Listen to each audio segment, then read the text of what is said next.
have entered in at this point. So welcome prospective students. My name is Elizabeth Ward. I'm a senior admission counselor in our Office of Admission here at Providence College, and very excited to welcome you to our Friartown Zoomed in program today. Today's session should go until about 5 o'clock. It's a jam-packed afternoon with a number of different representatives throughout our time together. We'll kind of go through the different pieces of what it means to be a Providence College student, from our liberal arts core curriculum to what it means to study in any of our STEM field programs, which all of you seem to have indicated is an area of interest for you.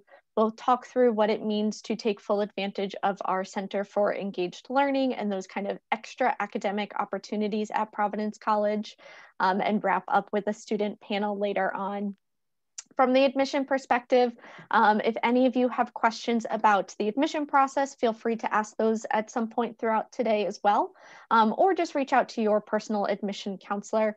All of that you can find on our website. We do break up the entire country and world into specific territories that we all oversee, but we're all more than happy to answer any questions that you may have throughout the admission process. I know this is a weird fall for all of you seniors. It's weird for us too. I desperately wish I were in Connecticut or Long Island right now. Those are two of my main territories.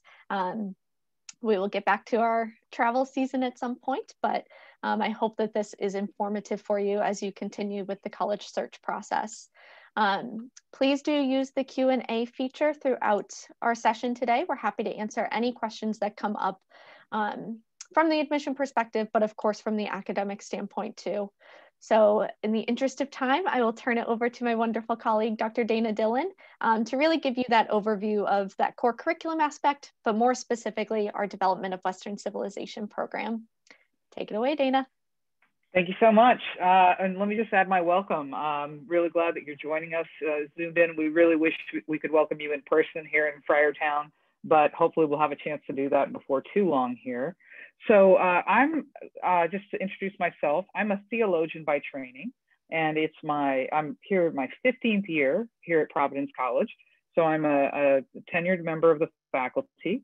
I actually have a joint appointment, so in theology and also public and community service studies, which that's something else you could actually major in here at PC or pick up a minor in.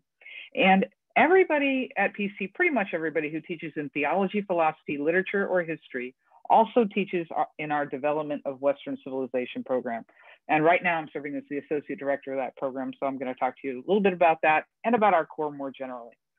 So one of the things about a Providence College education, we're very proud of the fact that we're in the Catholic and the Dominican tradition here. We're the only school in the United States, the undergraduate institution, that is founded by and led by the Dominican friars.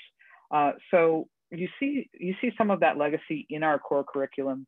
In addition to 4 semesters of Development of Western Civilization, which I'll talk a little bit more about shortly, you'll have in your time here at Providence College 2 philosophy classes, including an ethics class, 2 theology, a fine arts, a natural science, a quantitative reasoning, math for most people, but sometimes that takes a slightly different form, a social science.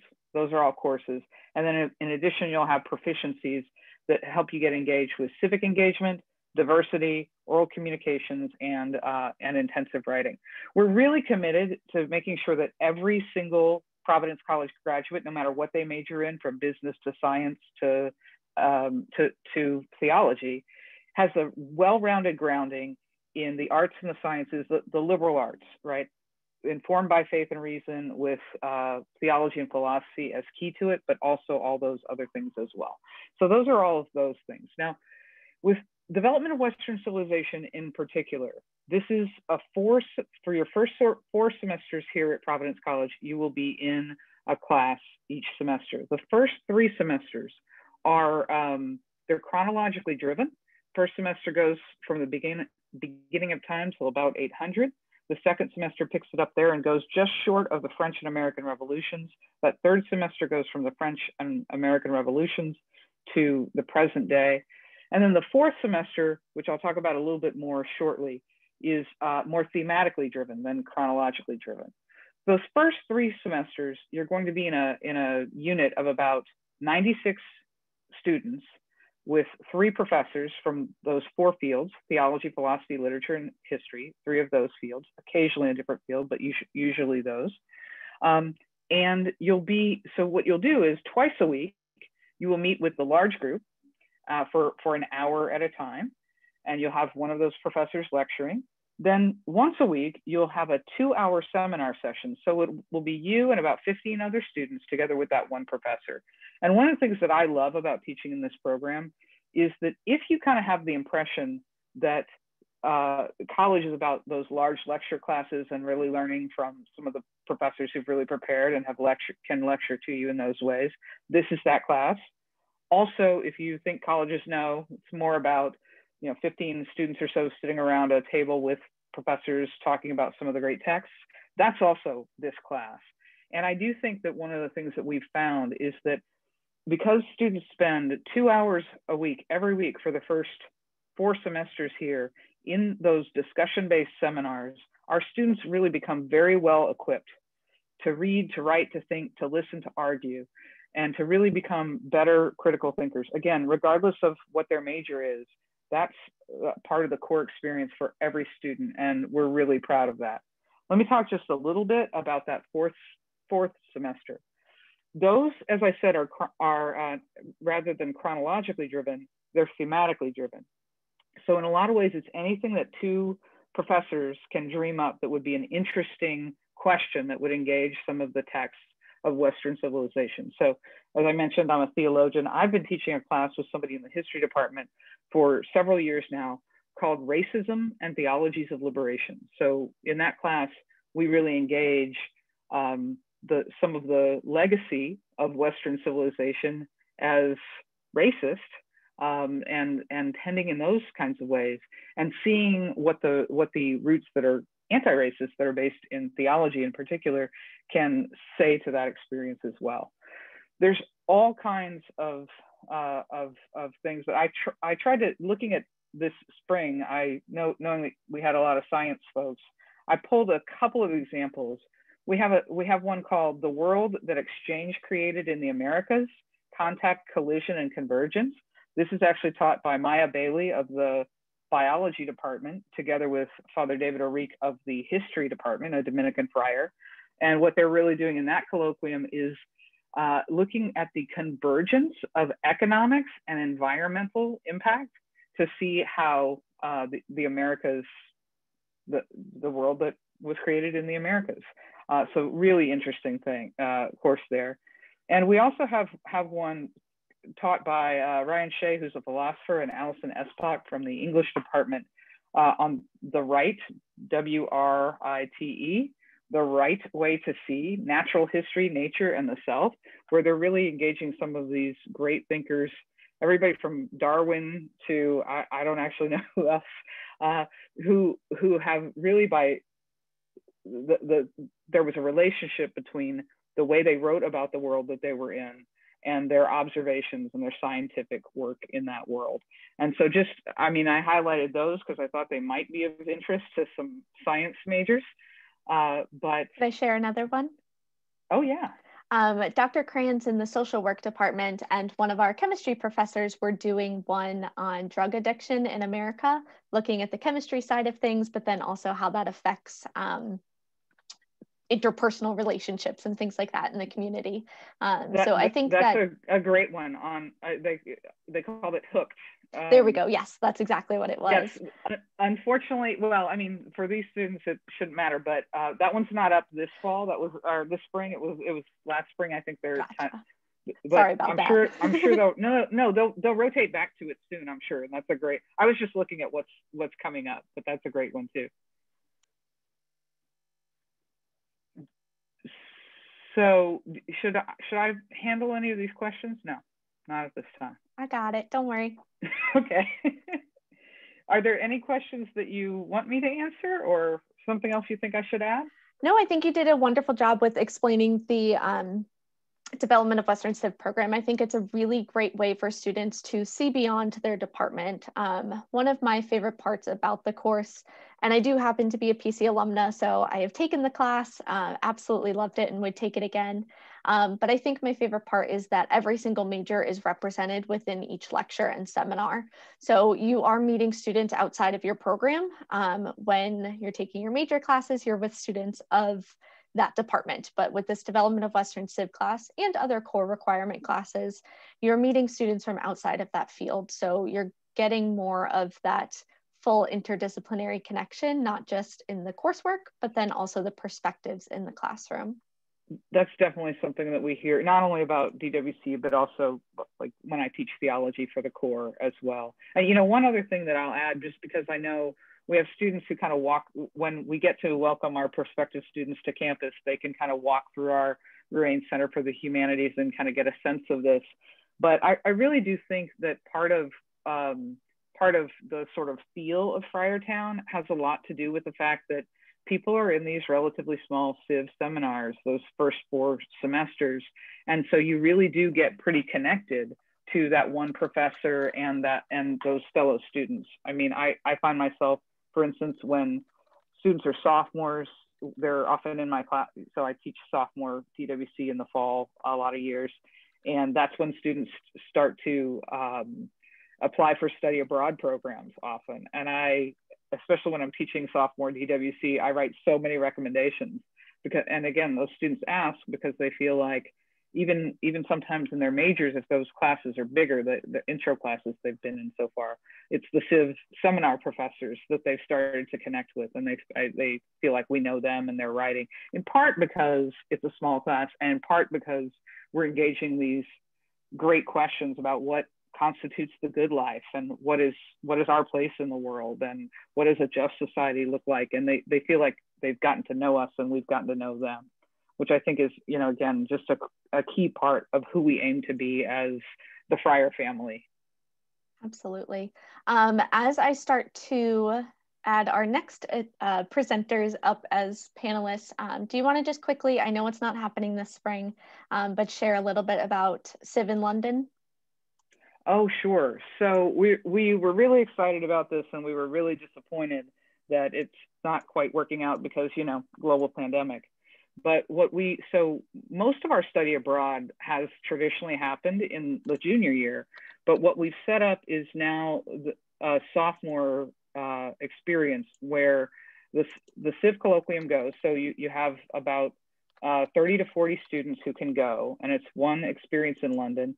Every student's going to take a Civ colloquium. The one that we had lined up for this year was about war and peace in Western civilization. And so you would have been able to be in London and see some of the traditional war-based sites and memorials there. But then also have those professors can teach a couple of other core classes, but then there was also a partnership with some other institutions on the ground, so that people would have been able to take their full load, do a lot of core work, but also had a really kind of intense experience of a PC cohort studying together abroad. And we're still excited that we'll be able to bring that sometime in the future. We don't know when. We're very hopeful, though, that, for instance, you're all, we have juniors and seniors here, right? Just seniors. Or just seniors. So we're all very hopeful that by the time you would be sophomores here at PC, that would be an option. And by the way, part of how that program is designed to work is actually the students will be applying for that by the time they're entering, in their first semester freshman year, so that there's that cohort gets developed not only while you're out there as sophomores, but you start getting to know who you're going to spend that semester with by the spring semester of your freshman year as well. Perfect. Thank you so much for that. And again, my shameless plug, if you need any chaperones, I'm available. We will keep it in mind. But thank you, Dr. Dillon. I think you do a wonderful job with really explaining the opportunities that come along with our Development of Western Civ program. If students have questions, we'll send them along to you down the road. Please do. But thank you for joining us this afternoon. We're going to transition over to our next set of panelists. Give me 1 second, faculty, to promote you all so that you can share your screen or turn your cameras on. All righty. And you have a great crew coming up. Thank you. So we are going to transition over to more of that in-depth academic major experience now too. Oh no, did I just lose Teresa? What's panelist? So we have faculty members from a number of different of our STEM field departments right now. So I'm going to give each of you the opportunity to kind of share your specialty and give us a little bit insight into your specific department. We do have a question already, Dr. McBee, about the computer science department. So I'll actually let you start if you don't mind. Okay. Well, welcome everybody. I'm excited to be here and tell you a little bit about the Math and Computer Science department at Providence College. So Math and Computer Science are one department, but we have two separate majors. So we have a math major and a computer science major. We also have minors for both of those. And for math, we have a math education major as well, where we have students who choose to study secondary ed along with the mathematics major. So many of our students in math and computer science also choose to either double major and minor with one or the other, or with a variety of majors across campus. We have also several students who choose to double major with other STEM disciplines as well. So if you're here and you're interested in one of the STEM disciplines, don't forget math. You'll end up taking some math courses and potentially computer science classes, even with your other STEM majors. So our department is not a huge department, but I think it's just a perfect size in the sense that you'll get to know all of your professors in the department. We all teach both intro classes and higher level classes. All STEM students pretty much are going to take some math class. Many students will start in Math 131, which is our Calculus 1, or 132, which is our Calculus 2, depending on what your background is. And then we have some students who will even place in above that. And then on the math side of things, you'll take a variety of courses that will prepare you to either go on for a career in industry or pursue graduate studies. And in computer science, our intro classes start with Computer Science 103. And that class is taught using Python, which is a very kind of popular programming language right now. It's useful in a variety of fields. And then continues with 104, which you'll learn a programming language called C++. And then you'll take a variety of computer science courses. Both our math majors, they have to take one computer science class, and our computer science majors will take a calculus class and a discrete math class and at least one other elective math class during their time at PC. And then as far as the department goes, we have a lot of activities within the department. Our students get to know each other. We have things like a problem of the week that's available, t-shirt designing contests. We have a colloquium that happens several times a semester where we either have speakers from the department who speak, or we bring a variety of speakers from outside of campus to come to campus. This semester we're doing it via Zoom. Usually we would have speakers actually come. Give a talk on a variety of topics in math and computer science, both academic type talks and talks relative to jobs. We also have many of our students who participate in internships and RAUs and research experiences and independent studies. So if you find you have a particular interest in an area, we have many of our students doing independent studies or work with professors in the department. Is there any other information that would be useful for me to share about the department? I mean, I love math and computer science. I can go on forever, but I realize I'm sharing this block with many other awesome professors here. So no, I think that was a perfect place to start. We'll wait for more questions to come through too. Thank you so much for sharing. Yes. I love hearing because I get to learn every time too. Dr. Toth, do you want to go next?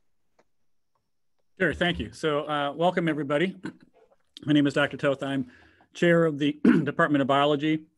Also under biology is the environmental biology program. So if anybody has any questions on that, I would be able to answer. And I'm also co-director of a neuroscience certificate program that we co-run with psychology. So any of that is fair game. I noticed there were a couple health profession questions as well. So I'd be able to, potentially offer some insight. So with biology, we have a large major. I think there's about 450 total, and we have about 14 full-time faculty.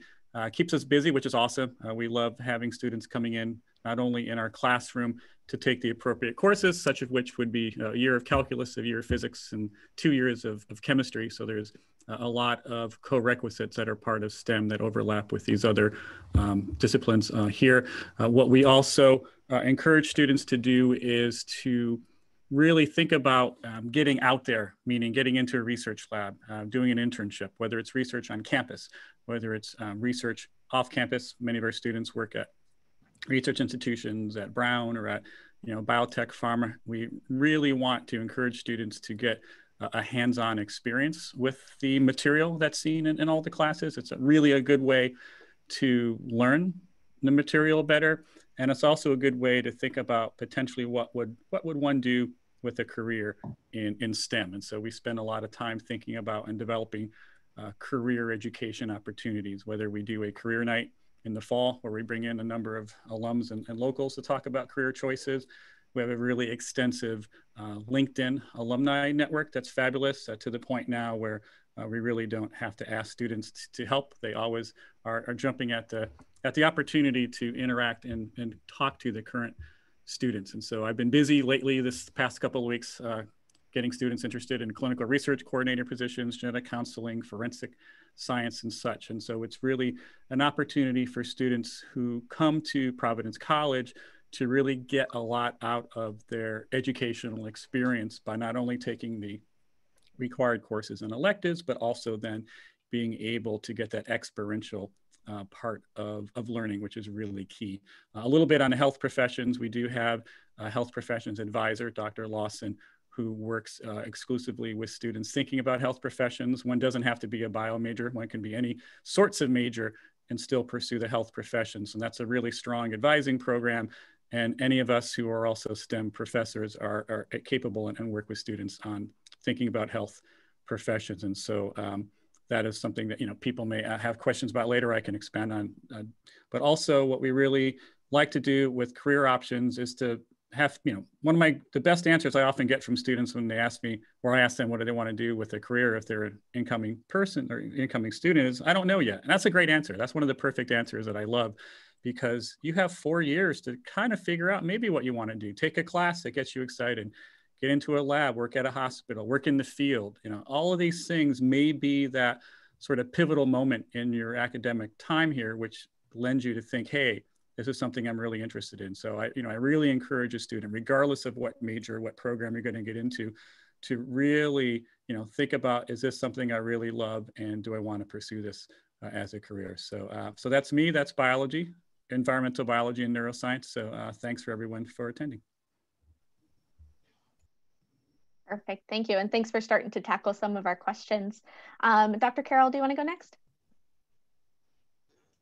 Hello, I'm Dr. Maria Carroll. I'm in the Department of Chemistry and Biochemistry. So we offer a few different majors. We offer a BS and a BA in chemistry, as well as you can do a chemical education track of the BA in chemistry. And then we also offer a BS in biochemistry. So I personally am a chemistry professor, but there are 2 biochemists in our department now, and then about 7 other chemistry professors.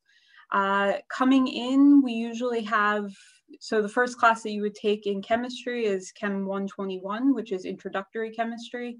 And generally that class has between 15 to 25 students.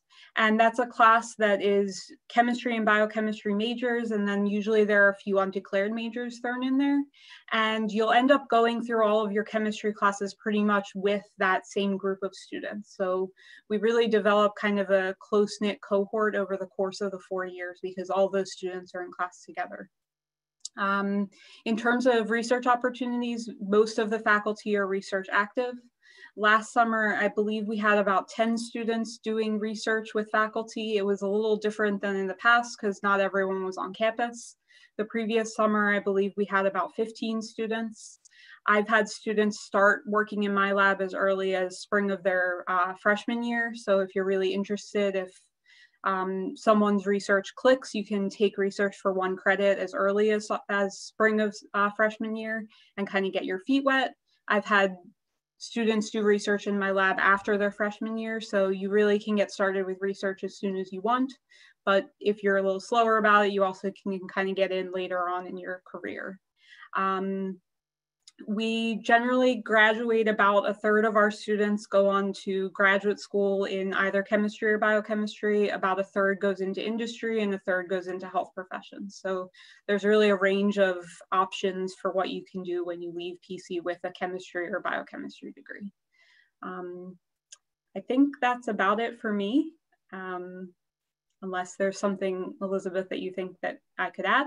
No, I think that was perfect for now. Okay. Dr. Moreau, do you want to take it away? Still muted, hold on. There we go. Can you hear me? I'm Dr. Teresa Morrow. I'm the chair of the Department of Engineering and Physics. Our department has 3 programs. In addition to a 4-year degree in physics, we also have what's called a 3+2 pre-engineering program, where students spend 3 years at Providence College, fulfilling core requirements and getting a solid foundation in math and physics and some chemistry. And then after the 3 years, if a student meets the threshold requirements for one of our 2 affiliate schools, which are Columbia University and Washington University in St. Louis, then they will spend 2 more years at the affiliate school. And at the end of the 5 years, they'll get 2 Bachelor of Science degrees, one from Providence College and one from the affiliate school. So the pre-engineering major is our most popular major, but again, we do have a 4-year degree in physics, and a fair number of students sometimes transition from the 3-2 pre-engineering program to the physics program, which is a very easy transition because the courses for the first 3 years of the physics major basically mimic those for the 3 years on campus for a 3-2 pre-engineering major. So it's very easy to go from one track, physics, say, to the other, engineering, or vice versa. We also have a 3rd program, which is a physics secondary ed program. It is not as popular as the other 2 programs, but once in a while, we have a student who's interested in teaching physics, and so they would pursue that program, which is sort of done in combination with the education department at Providence College. As you would expect, the curriculum for a student taking either the physics degree or the pre-engineering degree is physics and math heavy. So starting from the first semester all the way through, at least the first 4 semesters and actually the full 6 semesters, there's a physics course and a math course. There's a physics course and a math course. There's a physics course and a math course, etc. And one of those physics courses is actually a programming course with emphasis in physics. So that's sort of where you get your solid foundation in coursework. Our students that continue on to the 3-2 program do very well once they get there. Almost everybody gets in. Well, usually even students who fall slightly below the minimum requirements get into the affiliate school. It's not a guarantee. They don't guarantee for sure, but it's very possible. The requirement is a 3.30 GPA for Columbia and a 3.25 for Washington University. Students who stay for the 4th year do senior level physics courses, and there are also 2 semesters of 3 credit research that are required of the seniors, but those aren't the only research opportunities for students. You don't have to wait till you're a senior and a physics major to do research. If you want to do 1 credit or 2 credit research or 3 credit research as a freshman or a sophomore or junior, our faculty are involved in various areas of research. We have molecular spectroscopy, musical acoustics, we have astrophysics, and we have someone who's doing gas dynamics and sound resonance in tubes. And, you know, we have, in addition to the basic areas of research too, it's very common for a faculty member in our department to help a student do research in an area that's not their particular area. You know, someone might be interested in how solar panels behave because they care about green energy. Somebody might want to gain familiarity with a 3D printer and design orthotics, say, because they're an athlete. We've done that. There is a large number of research projects that our students have done in the last even 5 years that were student driven. The idea was student driven. So if anybody has any interest in knowing more, I have a PowerPoint slide, or PowerPoint program, PowerPoint that I'd be willing to share with you on request. That was awesome. Thank you all for sharing each of your departments. Again, always find it so interesting to hear, especially as none of these were my particular program when I was a student at Providence, but all of my college roommates were products of the biology and something else field on campus. So Dr. Toth, your name has been brought up a number of times from the research perspective back in my day on campus. We do have a question specifically about the neuroscience program, if you don't mind touching upon that a little bit more of what that certificate program looks like for students and the application process with all of that. Yeah, so this is a program that one would apply to once they are at Providence College, and sort of the details, the basics are that we have 8 slots available spring semester, freshman year for 4 biology majors and 4 psychology majors to officially enter the program. One puts in their academic record and the important personal statement on why they would want to apply to the program. We then have 4 slots available sophomore year, which we're currently looking at for double majors that are biology and psychology majors. And if one continues to track within the program and follows the requirements, we then add seniors who just need to finish up a course or 2 senior year. So we start with 12 sophomore year. I just taught the required neuroscience capstone in the spring. We ended up with 21 total students that graduated with neuroscience.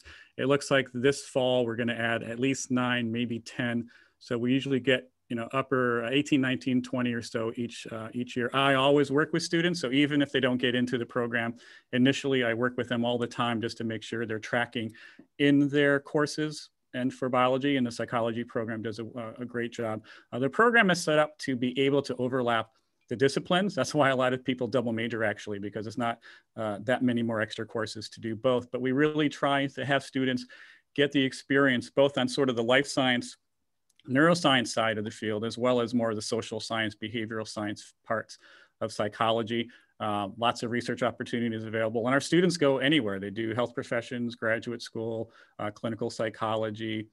They go into industry or biotech. It's really great to see them take what they've learned in neuroscience and then just sort of spread out into all sorts of different career choices, even working at the zoo or trying to do animal work as well. So it's really great to get this sort of passionate group of students, interested in this topic. And so, yeah, if anybody has further questions, I'm sure I share an email and then people can, ask me elsewhere too. But it is a competitive program. But like I said, we really work with students to make sure if they come here and they want to do neuroscience, that they do get that opportunity to do so.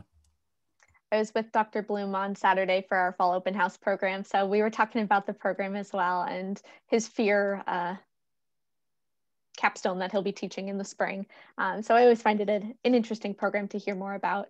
You did touch upon this, but I don't know if you want to expand further. The common misconception that students have to study biology to do pre-med.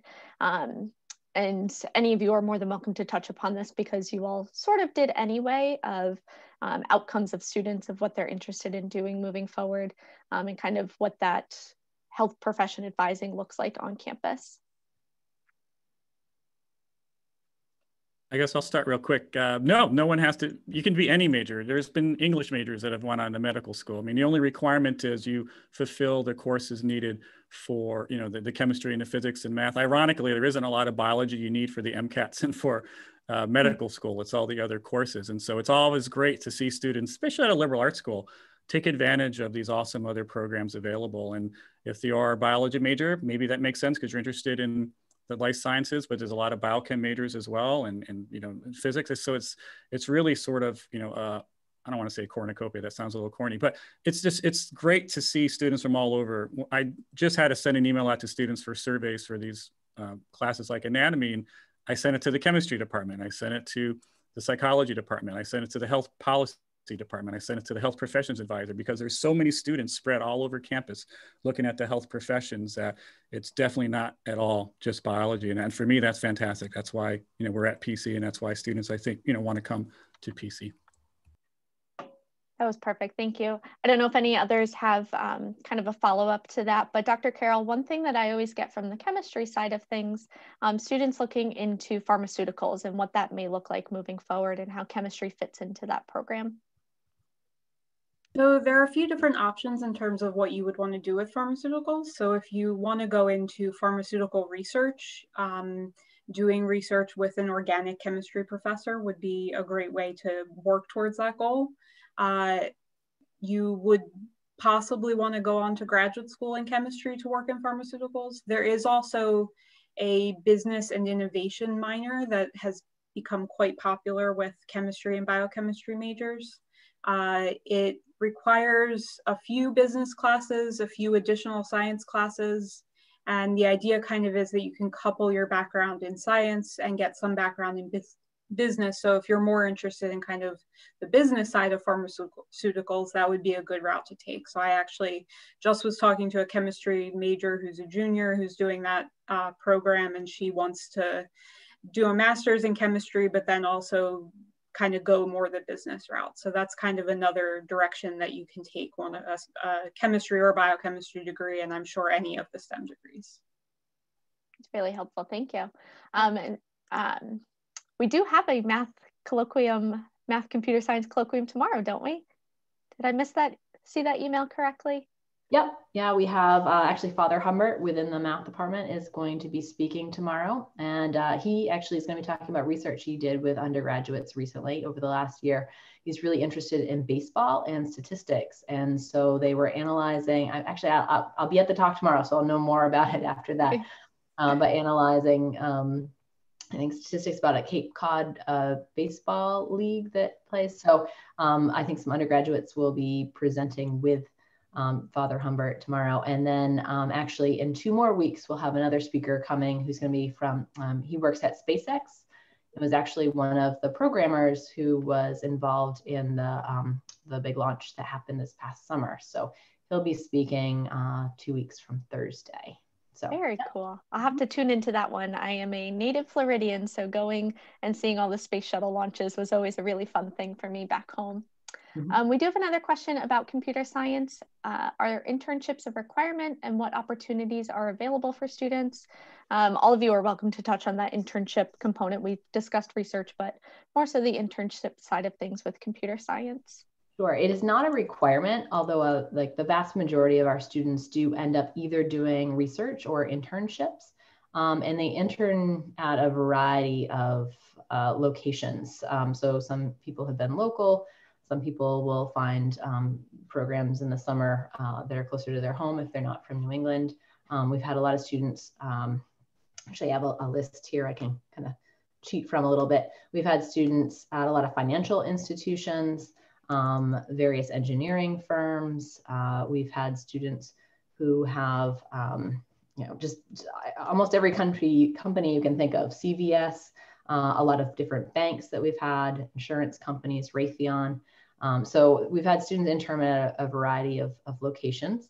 And then we've also had many students take part in research either on campus with a professor in the department or over the summer at a REU program that stands for Research Experience for Undergrads. And those can be hosted at institutions across the country. So we've had some students do that over the summer and then come back before their senior year.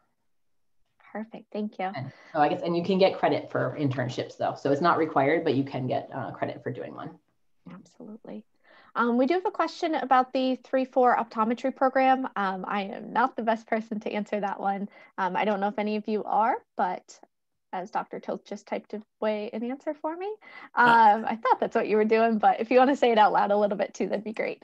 Yeah, so basically there's a New England College of Optometry in the Boston area. And so students, hence the 3+ program, they do their first 3 years here in which they complete all their core requirements and all of their requirements and the OAT entrance exam for NICO. Then their senior year, they would move over and be a first-year student at NICO.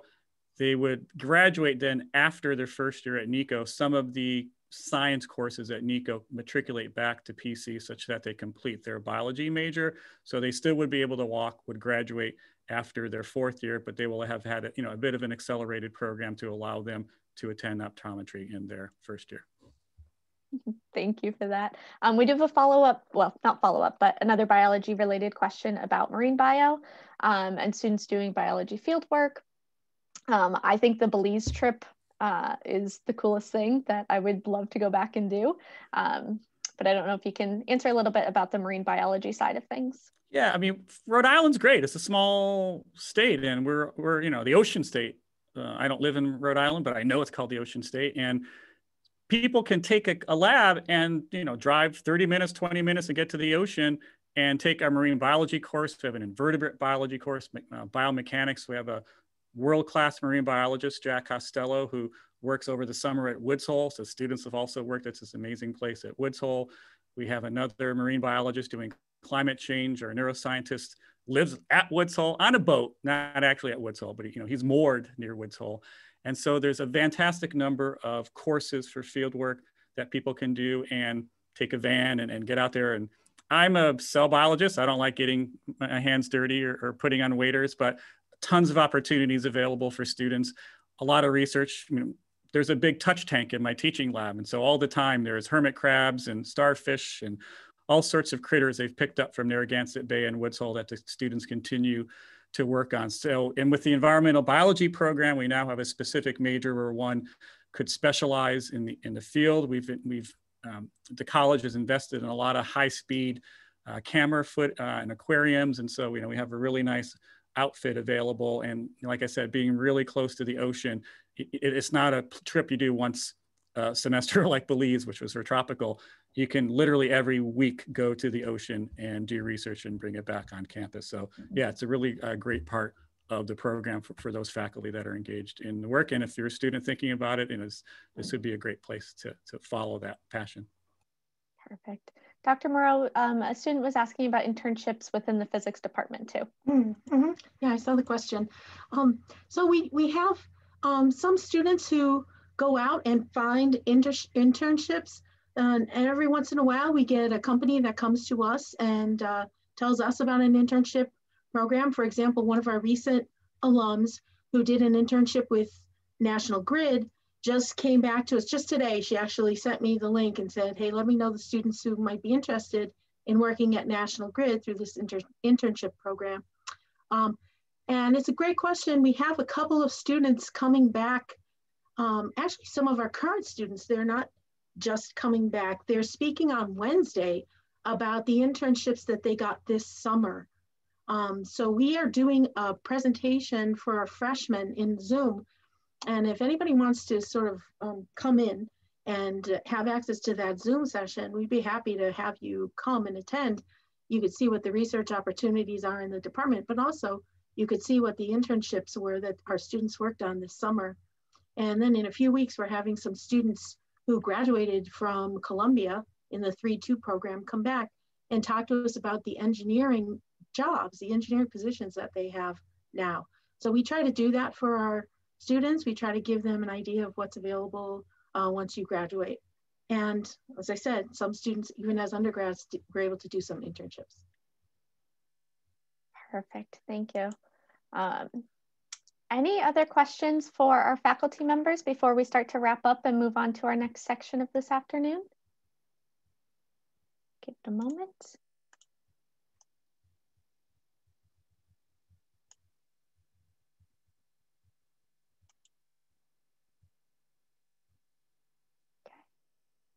Not seeing any questions come through. So I want to thank all of our faculty for joining us this afternoon. Thank you so much for being here. If there are more questions that come up later this afternoon, I'll be happy to send them along to you. And students, we are going to transition over to kind of that Center for Engaged Learning, those other additional academic components of what it means to be a Providence College student. So let's promote Dr. Van Riet now. Perfect. Thank you all. Have a wonderful afternoon. Good luck to everybody. Good luck, everyone. Bye. Bye. Righty. I will let Dr. Van Riet take it away, as she is the guru of all things Center for Engaged Learning. Thank you so much. I really appreciate it. And thank you for inviting me, and welcome to everybody who's on this call.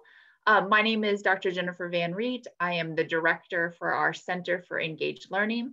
I'm also a faculty member in our psychology department here on campus. So I won't take long, but I wanted to give you guys a sense of some of the opportunities that Providence College offers at a college level for engaged learning experiences. And a lot of these just sort of build on the things you just heard those faculty members talk about: undergraduate research, the internships, all the hands-on learning that those majors offer. To be honest, our science disciplines are some of the leaders in engaged learning on campus. So a lot of what I'm going to tell you about are things that they do, just some of the best of everybody. But we are a college-wide center, so we are accessible to everyone. And what we think about is how to help students, how to help faculty become more engaged in their learning. And I think of engaged learning as something very broad. It's not just about hands-on learning. It can be hands-on learning, of course. It can be out in the field or in your internship or in the lab. But it can also be, sitting in a lecture course or sitting in the classroom. There are ways to be more engaged in the learning there. And we know that engaged learning is much more powerful learning. So if you don't mind, I'm gonna share my screen with you guys. I have just a few slides only to keep myself on track so I don't go off on tangents and to make sure that I say everything that I really want to say. I know time is precious here. All right, so I just want to go through some of the major initiatives that we do. The first thing that the Center for Engaged Learning is highly involved in is helping students transition successfully from high school into college. We know that that transition can be challenging. We know that college level work is different from high school level work. We know that professors teach differently than some of your high school instructors might have. We know that they grade differently. They have different expectations. We know that leaving home and living in a new place and forming new relationships can be challenging. So we're heavily involved in that transition process in a couple different ways. So the first way is that we run a course called Intro to Providence College. It's a 1-credit course, and it's purely meant, again, to ease that transition. So it's a once-a-week check-in with your academic advisor. And this is one of the real strengths of the course, is it's taught by your academic advisor. So it's taught by a faculty member or a member of our high-level instructional staff at PC. And it lets your advisor get to know you really well. So what are your interests? What are your passions? Where do you see yourself in the future? What do you want out of college? And it helps, so that way your academic advisor can point you to courses, can point you to internships and other opportunities that are really best for you. And it also helps build community, right? So it helps you form some relationships. It helps you feel invested here at PC. So that's been a really successful element of our program. We also are co-sponsoring with student affairs on campus some engagement grants to help build resilience. And we've been doing this for a while. So we were even doing this pre-pandemic, and I'm so glad we were, because it's helped us ease the transition from pre-pandemic to now. So we have a number of faculty members who are actually devoting class time to resilience. So what is resilience? How to build resilience? How to develop resilience?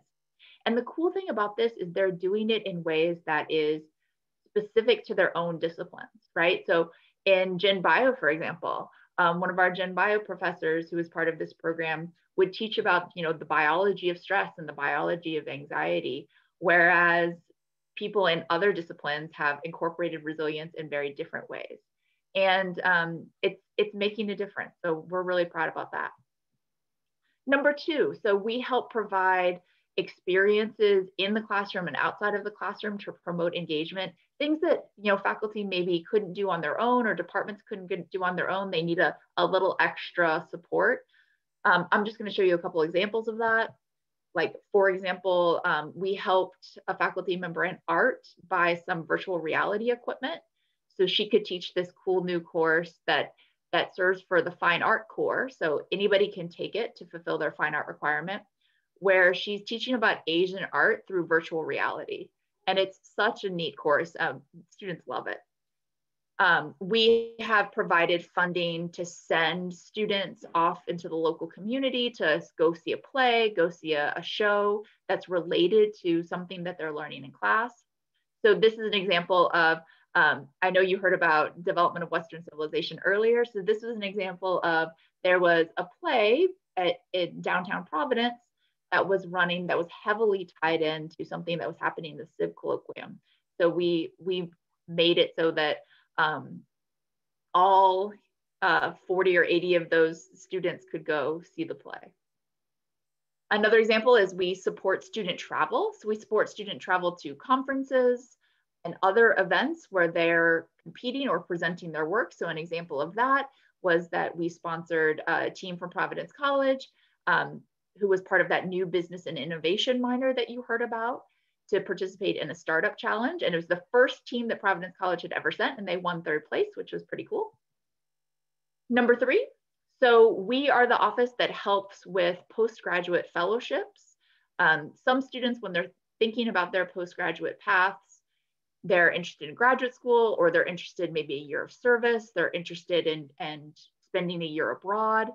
And there are a whole range of fellowships that allow those sorts of opportunities. And our office starts early with students. So we're doing outreach to you your 1st, 2nd year to try to get you thinking about some of the fellowships that you might be interested in. And we coach you through the whole process, so you're not on your own. So for example, we've been very successful in recent years in sending students on Fulbrights, and Fulbrights is a program with the U.S. State Department where students do a year abroad. They either do a year abroad conducting research or teaching English. So they're serving as cultural ambassadors. So last year we had 3 Fulbright winners, which was pretty standard for us, actually. We've had a handful every year recently. But other examples of fellowships, so we had a Humanity in Action winner last year, Sean Gray. You can hear a little bit more about his experience. He wrote a blog for us on our website. What may be relevant to you all, recently we had a student win the very prestigious Goldwater Scholarship, and she's doing her postgraduate work. She's started now. And this was a big win for us. She's an amazing student, and this is a very, very hard competition to win. We actually think we're gonna have a couple more applicants this year that we're really excited about. It just shows how strong our programs are in physics and chemistry and the sciences, that we are even able to be competitive for these major scholarships. Last but not least, I'm gonna go through this quickly because you guys just heard so much about undergraduate research, because again, our STEM disciplines are leaders on campus in terms of undergraduate research. So the departments themselves support a ton of undergraduate research like you heard about, but the Center for Engaged Learning also supports undergraduate research that maybe is a little bit bigger or a little bit more involved than something you could just do in a class. So we host a showcase of student work. We even did it last spring. We had to cancel our in-person one, of course, but we moved it all online. And actually, a lot of those projects are still online if you visit our website.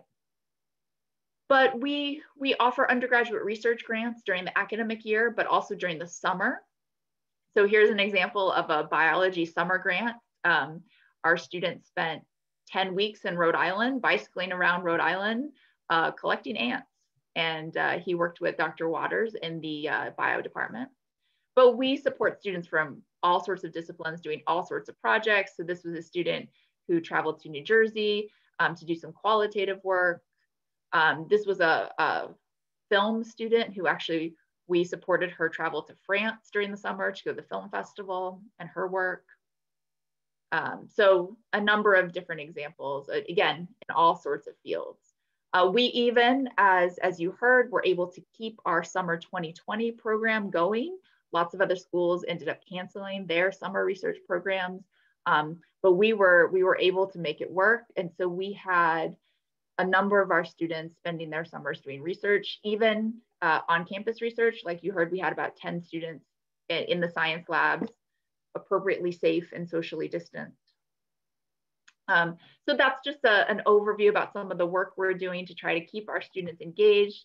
Happy to answer more questions if you have any. I love hearing you give this presentation all the time because it just reconfirms all of the amazing work that our students are doing, knowing that it's never just classroom education that students receive. It really is going above and beyond. I keep finding myself saying during information sessions and things that you're never going to have a passive educational experience at Providence. There's no way around that. Everyone's going to find a way to really dive deeply, whether it's in the ways that the faculty talked about earlier or through the Center for Engaged Learning. There's so many different opportunities for students. So. Absolutely. And we find that our students are creating new knowledge. So they're not just learning things from our faculty member. In fact, I learn as much from the students as I'm able to teach them. So we're really partners, which is something that I think is a great part of our program. We partner with our students to work collaboratively together to learn new things. And that's especially true in the sciences. Absolutely. Prospective students, I don't know if you have any questions to send through at this point before we start to move on to our next section. Give it just a moment. But Dr. Toth was able to really expand upon the neuroscience department too, and how that crosses between biology and psychology. So that's always one of my favorite things to be able to talk about. Yeah, it's a wonderful program. As I said, my home department is psychology, and I've really enjoyed all of the collaborative work that's happened between the psychology department and the bio department.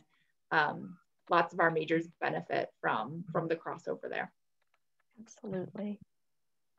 All right, well, I'm not seeing any questions, so a big thanks to you. Thanks for joining.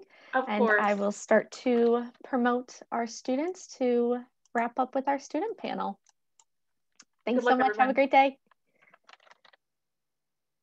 Alrighty, give me one moment here, everyone. Alrighty. Promote to panelists. There's that. You can all start to share your screen or turn your cameras on. Hi, Krista. Hi, how are you? Hi, Jordan. Hello. Hi, Maria. You were able to join. Perfect. Hello. So I am going to kind of just turn it over to you all at this point, and really give that current student living and breathing the dream example. Nobody needs to hear me relive my glory days anymore. But if you each want to introduce yourself, where you're from, hometown, major, year, all of the classic kind of intro stuff, and really just take it away of what it means to be a student studying in any of our STEM fields, and what you're all involved with. So enjoy. Okay, I can go first. So my name's Jordan Pagliuca. I'm from Taunton, Mass. I'm currently a senior at PC, and I'm a bio major, public and community health minor. I'm currently a part of the admissions ambassadors here. I do work with orientation staff. I'm actually a research student in Dr. Revelo's lab here, and I study dog genomics. So if you have any questions about research, feel free to ask me that. But yeah, that's a little bit about me. I guess I can go. I'm Krista Clark. I'm from a small town in Maryland. I am a biopsychology double major with a math minor, and I'm in the neuroscience certificate program. Few things I'm involved here on campus, admissions, obviously, orientation, I do best buddies work, and I'm heavily involved in like research and just the academic clubs as well. Hi, I'm Maria Gentile. I'm from Holliston, Massachusetts. I'm currently a junior, and I'm a biology and secondary education major and a Spanish minor. A couple things I'm involved in. I'm currently the vice president of the PC Pep Band, and I am also a TA in the Intro Bio Lab. So if you have questions about labs and what that's going to be like, or being a TA, I can definitely answer questions like that. I think that's actually a perfect starting point. Can you really explain what a TA is and how you're never actually teaching class, but really there from the support perspective? Because I think that's one of the beauties of who PC is, that it's always a faculty member, not a teaching assistant or grad assistant. Absolutely. So basically, I am there to answer questions of students. So I work with Dr. Markert, who's the lab professor for Bio 103 and Bio 104, which is what almost every bio major will take their freshman year. So basically, I'm there as like a secondary person to help organize things. I, do a lot of putting materials together, making sure everybody has everything they need and answering questions. But Dr. Markert's the one who will give a lecture at the beginning, and he's the one directing me and answering my questions as well. So I'm basically just a secondary person there to help you in any way you need. Perfect. Thank you for that. I always tease that the TAs are there to make sure nothing blows up during a lab or anything like that. Can you all share a little bit on that why PC question and how you chose your major, whether you came in with it already or found it during your first 2 years? Jordan, if you want to start again. Yeah, no problem. So for me, the reason why I chose PC, so I always kind of say like I went into the whole like college process kind of with like blinders on. I was like, I'm doing med school, like that's gonna be the end all be all. So I kind of knew from like an early on point that I wanted to do biology and that I was gonna have a set path. But one thing I really liked about PC was the research opportunities like that were available there, because it kind of really helped me explore beyond that kind of like med school standpoint. So I got to be involved with genetics, and I also learned more about like wildlife biology that I probably wouldn't have gotten the chance to like otherwise. So definitely like the all-encompassing nature of biology definitely spoke to me really for PC. But yeah. I guess I can go. I actually originally did not want to go to PC at all. I was one of those people that never got that feeling on the tour. I had a family friend that ended up going to PC and transferring because of personal reasons. But because of that, my mom loved PC, and because my mom loved it, I hated it. I was a very stubborn child. And I ended up being forced to tour, forced to apply. And when I came to tour, I actually had the best tour guide ever. He showed me the research labs, introduced me to professors. He just really gave me a full perspective of what PC is and what it stands for. And I think I just fell in love with the people here and how we all interact and how it truly is. I know it sounds cheesy, a Friar family. Like we all really do encourage and help strengthen that community. I personally was one of those people who didn't want to go to college. I was terrified. I was so scared. Like the concept of college scared me. But then when I first came on my tour here, it was the first school I ever toured, and it just kind of felt like a perfect fit when I got here. I was like, okay, I'm actually comfortable here, which was shocking to me. So that definitely was a contributing factor. And then once I talked to the heads of both my departments, the secondary education department and the bio department, that also made me feel really comfortable because I felt like I was going to be supported in both those aspects of what I wanted to study. And the professors, you could tell immediately, were just really there for you and like could tell, you're a freshman in college, it's going to be a little bit difficult, but we're here for you and we're going to help you. That's that Friar family really coming through for everybody. Krista, that age-old story of mom wanted it, so I didn't. That was also my life back in the day. So I completely understand it. I am going to share my screen really fast just so that all of our prospective students who haven't had a chance to come to campus yet see our brand new addition to our science complex. If any of you want to talk about the new study spaces, classrooms, everything, the labs that have gone into it, and kind of your experience from what the wonderful AlMag Hickey SOA combination looks like.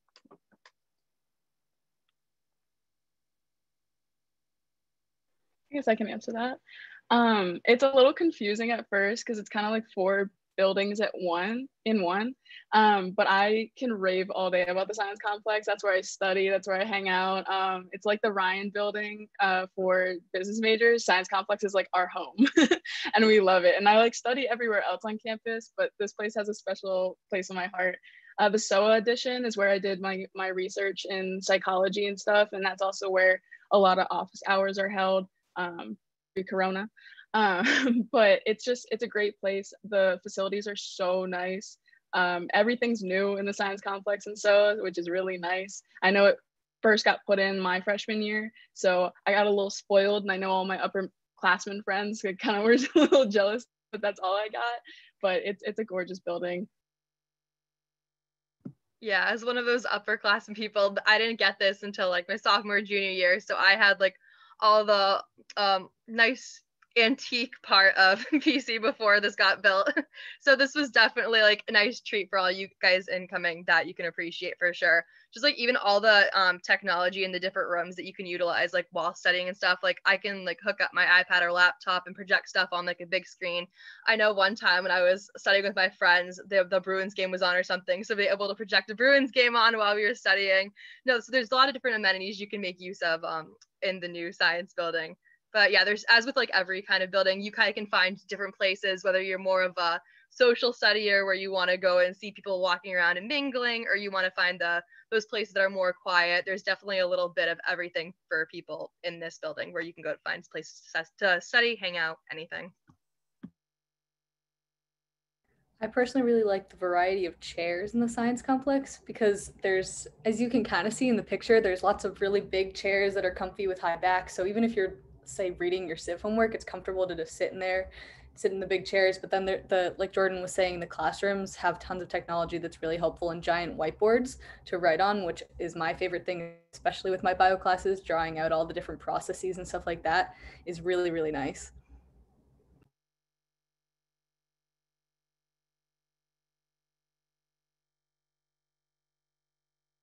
And I'm talking and muted. Okay. I was saying it's always really just fun to be able to share different photos of our campus during these programs. Maria, if you don't mind, we had a question earlier about being biosecondary ed and what having the STEM subject area plus the education piece, how that fits into your 4 years and what that looks like. So for me, that means that unlike a lot of people who say want to go to med school, they do a BS, which is a Bachelor in Science, but I do a BA personally because it makes my schedule a little bit easier to schedule. And then it's all that's really required for a secondary education major. So that's like the biggest difference in that sense. But it just basically means that once you start your sophomore year, you start going into schools, theoretically pre-coronavirus and everything like that. So now I'm virtually student teaching. So I'm observing classrooms, and they put you into a middle school or high school classroom. I was in a middle school classroom last semester, which was really great. It was a science classroom, and you get the gist of what a science classroom is like, especially because you haven't been in middle school for a long time. So it was really nice to be in middle school. And then for the bio piece, I know you can do more than just biology in terms of secondary education. I chose bio because I love bio, and also because it made the most sense to me because it's, a broader concept for if you were to teach middle school science. But basically the bio is just like what I need to know. And the intro classes are really what is going to be super necessary for you on your teaching tests and things like that. But overall, my course of study is not super different. It's just the education classes are put into my bio major. Perfect, thank you. There is a question in the Q&A about the difference between a BA and a BS. Truthfully, while we can answer it, I'm going to save that and send it to the faculty just because they are more equipped, but the general consensus of what it comes down to is number of lab courses and things like that that you're taking. But I will actually just save that for down the road. If that's okay, Avery, I'll get that email sent out to you this afternoon. But some of you have mentioned research in a couple of different capacities. If you could expand upon that, our students have heard from faculty members, but also from Dr. Van Riet, but more of your individual experience with what that looks like. Yeah, I absolutely love research. It was the first thing I got involved with here, and I've been doing it ever since my freshman year spring semester, which was crazy because I got involved like really early on. It was very easy to get involved with. I remember one day just kind of like searching through the faculty's different projects on like the website, and it came across Dr. Revelo's lab, and she works with like dog genomics and like the evolutionary basis of disease, which I thought was so cool. So I just sent her a quick email asking if I could just like come talk to her, and next thing you know, I was shadowing her lab, and the next semester I was taking research for credit, and it just really allows you the chance to get really immersed in the different protocols, procedures, technology that you could be using in a laboratory setting, medical setting, pretty much anything on like down the line. Like all the techniques and technology I learned with her, like my first semester as a freshman, I was like taught later on in my upper level bio courses. So it definitely really helped me from an educational standpoint. And yeah, through her course, besides kind of working on my own different research projects, I've also gotten to work on writing grant proposals by myself, writing research papers. So it's just cool that I can like now graduate saying like, oh, I have like a research like grant to my name. I have like a published like paper to my name, and just like different things like you can add and say that you've done that not many other schools can like say you had like the chance to do. So that's one thing like I really appreciated from it. And it kind of just gives you a faculty mentor of sorts that you can kind of use like the rest of your college career. Like I know I will go talk to her about pretty much like anything and everything under the sun, whether it's concerned about how my lab project's doing, concerned about just a class in general. It's just one other face-to-face like relationship you have on campus. So I definitely praise research. Now I'm actually looking at applying to grad schools for like cellular molecular biology. So it's definitely cool how like one little interaction now kind of like changed like my career plans. So definitely love research. Yeah, I'd honestly really agree with that. I was not like Jordan. I didn't get involved with research right away, but I ended up going for the same lab as her. And it was just because I had Dr. Arevalo for a Gen Bio course. And then I really got interested in her research. So I again sent her a quick email. She was really open to the fact of me joining, and I ended up joining, had a blast. She's so funny. But the professors are really open to schedules. I know I'm a washed up high school athlete, so I had to do club sports and other things. And she was really flexible with my schedule. And again, I got all that experience out of it. But on a different side, I also do psych research. A lot of my psych courses require us to do our own research projects, which is kind of cool. So I'm a junior, and I've written about 3 of my own research papers, which is something that I don't feel like a lot of my other friends at other schools do. I think that Providence is unique in the fact that if you do psychology, if you're interested in that, if you do biology even, you're going to do your own research in courses. So I've done right now in my animal behavior class with Arevalo, I'm writing a paper on dominant and submissive behaviors in puppies. So I get to observe puppies all day. And who doesn't want to do that? So it's just interesting how you can pick your own topics and what you're interested in and like apply it to the course and apply it to the topics that you're learning. So it really does take that practical experience and theory experience into one and combine those. It's really nice. Absolutely, that was perfect. I know that we've talked a lot about biology, and we do have a number of prospective bio students on this webinar with us, but Krista, can I actually have you explain a little bit more about your math minor and how that department fits into things? We have a number of computer science and math students with us today as well.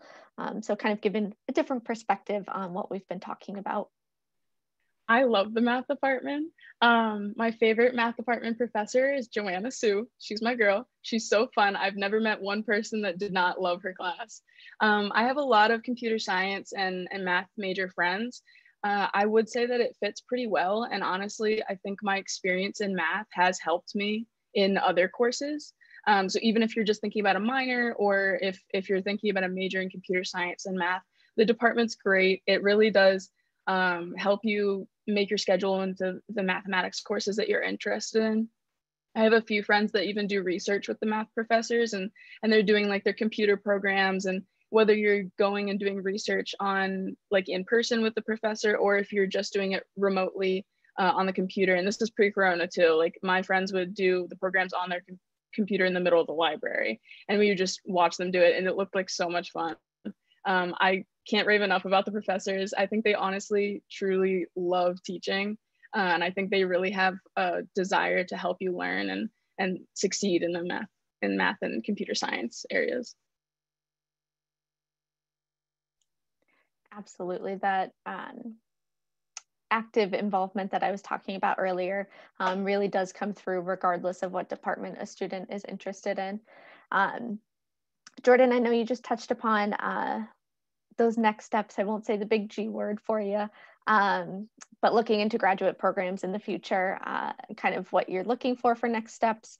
Maria, obviously you'll be teaching. Krista, not sure what direction we're going yet, unless you said it and I missed it. I haven't said it. But how do you feel Providence really helps you with that preparation of figuring out exactly where you want to go next, and then actively pursuing that? All 4 of my college roommates were incredibly successful from their STEM fields. 3 are now doctors, 1 is a nurse. So happy to share their stories too, but you guys are the currently happening to ones. Yeah, I mean, I'm going to be stressed regardless, but I definitely feel prepared. I will say that. Yeah, the faculty, staff, students, everyone at PC has been like so supportive in getting me where I am today. Once you come in, you get an advisor in your department, and if you're multiple majors, you get multiple advisors. So that was definitely a big like help for me. So even kind of starting freshman year, my advisor was Dr. Toth, so I think who you met earlier, I'm pretty sure. So yeah, he was awesome. So he was my advisor. And again, I said I came in with like a med school perspective. He's like, okay, this is your path. And as my path kind of evolved along the way, as I discovered research and all these things, he was really helpful in being like, okay, well, now that you're thinking this, maybe you want to think of adding these classes or this involvement. So like along the way, I was constantly kind of prepared and geared towards where I wanted to go long term.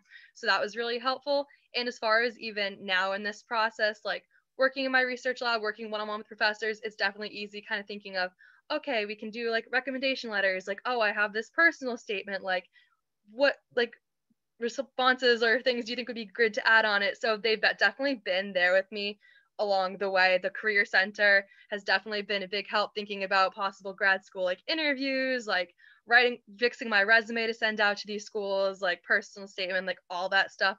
So pretty much every part of an application that I would need help with, PC has prepared me for. And it's really good because, as we were saying, like the Fryer family is like obviously like a big help to one another here. We guide and support each other along the way. So one of my good friends I met through my research lab, she's actually doing the exact same program I want to go into. So even though she's like gone to school right now, she's still keeping in touch with me. Like she's like, I will read this if you want. Like these are kind of the steps I took. Like even other friends who are in different grad school programs were like, okay, this is what I did. Maybe you can like do this, this, and that. So like Fryer family definitely lives for other, whether it's alumni, current students, faculty, career center. Yeah, it's just amazing. They've definitely been a big help. So still stressed, but very prepared. And I expect to get that email of your personal statement too. I don't know if the other 2 have anything to share about kind of those next step things. I always, when I was in college, thought that the Career Education and Professional Development Office was just for business students, and finding that there are so many other opportunities at the Career Expo or Career Fair for all types of programs on campus, and knowing that that support system is there absolutely with the faculty, but from that career education side of it as well. So as we start to wrap up, prospective students, feel free to continue to send questions through, whether the admission perspective or for the student life things. Feel free to our current students to talk about kind of the other aspects of Providence College. I cannot wait for basketball season to come back. Some more, Maria, I think that's a hockey poster behind you, or is it just Providence? Just a Providence one, okay. But kind of any of those student side of things too, we can do more than just academics as we wrap up.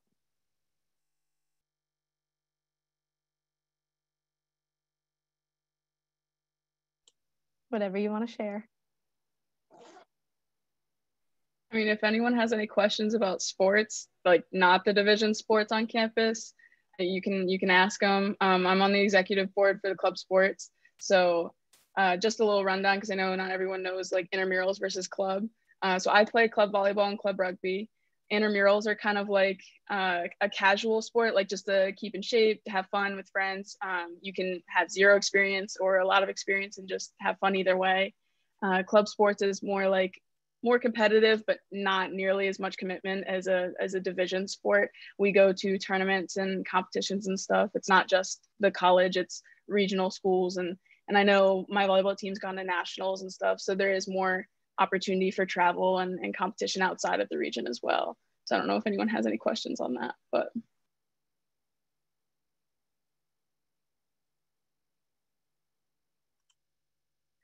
All right, I'm not seeing anything come through. But as we truly do start to wrap up here, I don't know if each of you want to give a piece of advice for our prospective students as they continue with the admission process. I think you all shared your journey to Providence, but any kind of words of wisdom now that you've made that final decision and love the college so much at this point, anything from the ambassador advice side of the coin? Yeah, I'd say just take a breath. I know the college admissions process is very, very stressful. Try to keep an open mind to colleges that you're going to, and even starting college or wherever you end up, have an open mind no matter what. I know I did not think I was going to be a part of half the things I'm a part of now. You always try to go one way and it always ends up going another way. I came in not knowing what I wanted to do, but it's gradually turning into an idea of what I want to do. So just keep an open mind and take a breath and try not to stress too much about it. Yeah, mine's kind of similar, but a little different. Just throughout the whole process, like, just don't be afraid to like ask for help or ask for advice if you need it, whether it's working on your application and trying to like get that figured out, whether it's like you're still confused about a school or still concerned. Don't just like internalize it. Like, ask questions to the school, ask questions to your parents, like friends, like other people, whether you're at the school and you're actually like starting like to your college life, like when you're in classes, like just don't be afraid to ask for help. Like, you're never in it alone wherever you are. So just reach out to all the resources you have and you'll get through it. My biggest piece of advice is to not let the people around you stress you out. So say all of your friends apply everywhere early and they get into college. I personally only applied regular decision. I'm where I want to be. I'm really happy where I am. So don't let the other people and what other people are doing get in your head. Just focus on yourself. You're what's most important. And obviously, like Jordan said, ask questions, but don't let other people's answers about, if it's your friends and their schools, don't let that influence your decision, because it's really up to you completely. And you'll find your place if you go with your gut and you do your research.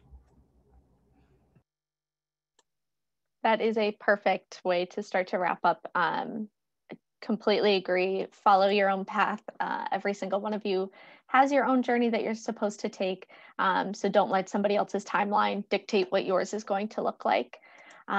So we are all set from this afternoon's session. So I want to thank all of our prospective students who have been here with us. I'm going to add in the chat the link to find your specific admission counselor to really follow Jordan's advice. Reach out to whomever it is. We are happy, friendly people on the other side of the computer, or at least I like to think that's who I am. We really are here to answer any questions that you have moving forward. To save some people time, I am the counselor for all of Nassau County on Long Island, Orlando North in the state of Florida, and then 4 different counties in Connecticut: New Haven, Middlesex, Litchfield, and Waterbury.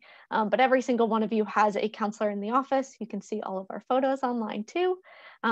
We're more than happy to help moving forward. So unless there are any final questions, we are free to wrap up this afternoon. Thank you to my student panelists. I wish you all the best of luck with the rest of your midterm experience right now. And for our prospective students, best of luck with the college process. I hope you all have a wonderful day.